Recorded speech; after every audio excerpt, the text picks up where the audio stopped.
Hi everybody, it's Lisa from SuttonsDaze, and today is day 26, the 26th of September, September being National Preparedness Month, where we are bringing you a video every day this month in an attempt to inspire you to become better prepared for life's little emergencies. Can you believe it's the 26th? Okay, only 4 more days. So today, as you can tell by the thumbnail, the chat is about communications. Communications are going to be big in case of an emergency. The ability to contact people or to reach out for help or to reach out to give help, to share information is really, really big in all kinds of emergencies. I'm sorry if you can hear Coco chewing her bone. So we're going to start at the real top level here. We're going to start at cell phones. Okay, most people today have cell phones. Cell phones are good in some instances when you're looking at ways to conveniently get to people, to store data like your phone numbers, your contact information, that kind of stuff. But they're not so great because they only hold 1 to 3 days worth of power. Depends on the cell phone, depends on, a bunch of different stuff. But after that time, they're toast. So if you don't have the ability to charge that properly, then you'll run into issues with the cell phone and being able to use it. In a widespread catastrophic issue where there's no electricity, you won't be able to use it at all. You may be able to use it long enough to pull data and contact information off of it, and write it down the old-fashioned way. But for the most part, it'll be useless. It'll be something you won't be able to use. So, be very aware that this is great for everyday modern life, getting hold of people. If you're dealing with hurricanes, floods, tornadoes, that kind of thing, they're good to a certain point, and then they just become overwhelmed. Now, I think you've heard both Heather and I talk about the blackout in the Detroit area quite a number of years ago now. And the cell phones were good for just a minute amount of time. And this was quite a bit of technology ago, okay? But, I mean, literally it took forever to get a call through because everybody was in panic stage.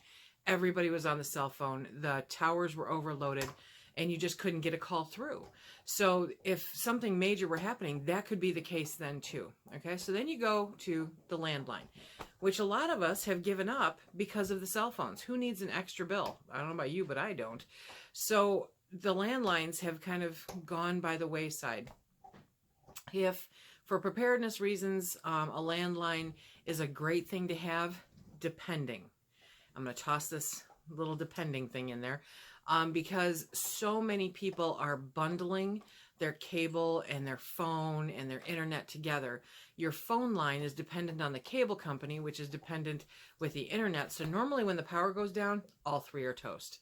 So landlines are not what they used to be in all instances. I would bet in most instances they are not what they are not what they were used to be. Thank you. Can't talk tonight. But they, if you've got them, they're still handy to have just in case for a little bit. You never know. And with a landline, it is a more direct link to a 911 situation. So it's something to consider, okay? Number 3 for communications is an emergency solar hand crank radio. Make sure it has NOAA on it so that you can pick up the weather. That's real important because you need to know what's coming at you, especially when most of the disasters or emergency situations that we're dealing with today are weather dependent. Now, obviously, in a catastrophic, widespread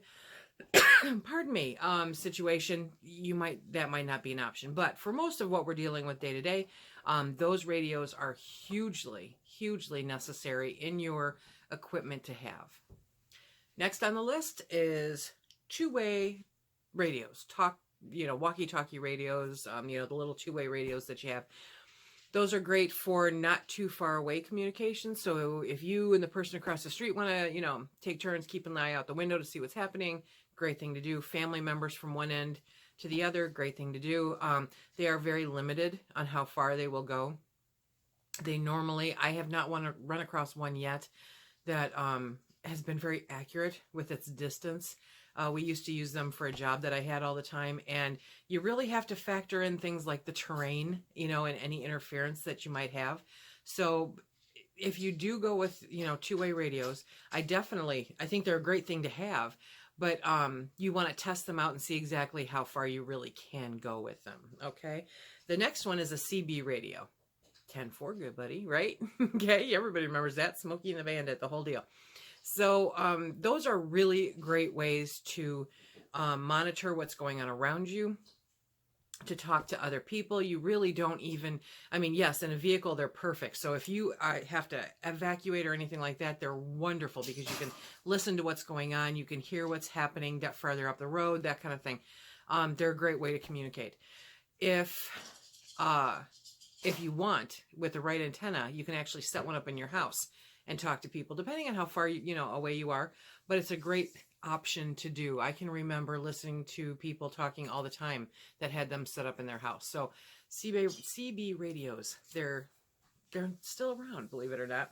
And last but not least is the ham radio. Yes, you need a license for this. You have to take a class for this, but it is absolutely worth it. And if you can get together, there are different groups. I know here locally in our community is a group of ham radio enthusiasts who help with classes and taking tests, and they have swap meets and stuff where you can, find different equipment. It's a great way to get to know these people because they're normally on top of everything that's going on. It's a great way to communicate with people no matter what's happening. And I've heard of a lot of situations where, you can talk to people in different areas. And so it's very beneficial to find out what's happening, what's going on, is help coming. Just a great way to transmit or receive emergency information and let people know that you're okay, that you're not okay, what's happening with that.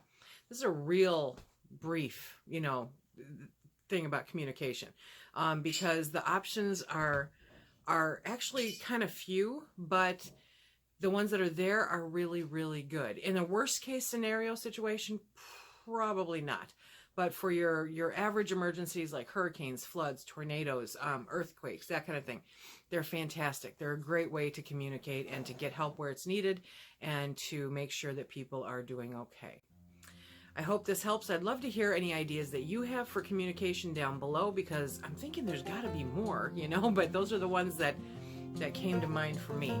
So remember, if you like what we do here, please hit like, subscribe, and share. Check us out on Instagram and Facebook. And until the next time, be safe.